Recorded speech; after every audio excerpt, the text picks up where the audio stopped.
நிச்சயமாக அல்லாஹ் இவ்வேதத்தின் மூலம் உங்களுக்கு கட்டளையிடுகின்றான். அல்லாஹுடைய வசனங்களை எவரும் நிராகரிப்பதையோ அல்லது பரிகசிப்பதையோ நீங்கள் செவியுற்றால் அவர்கள் இதனை தவிர்த்து வேறு விஷயத்தில் ஈடுபடும் வரையில் நீங்கள் அவர்களுடன் உட்கார வேண்டாம். அவ்வாறு உட்கார்ந்தால் அந்நேரத்தில் நிச்சயமாக நீங்களும் அவர்களை போன்றுதான் ஆவீர்கள்.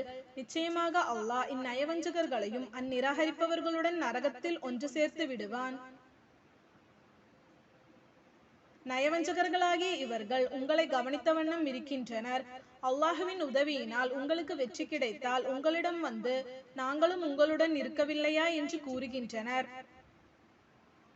நிராகரிப்பவர்களுக்கு ஏதும் வெற்றி கிடைத்து விட்டால் அவர்களிடம் சென்று நாங்கள் நம்பிக்கை கொண்டவர்களுக்கு உதவி புரிந்து உங்களை வெற்றி கொள்ள கூடுமாயிருந்தும் நம்பிக்கை கொண்ட அவர்களிடமிருந்து நாம் உங்களை பாதுகாக்கவில்லையா என்று கூறுகின்றனர்.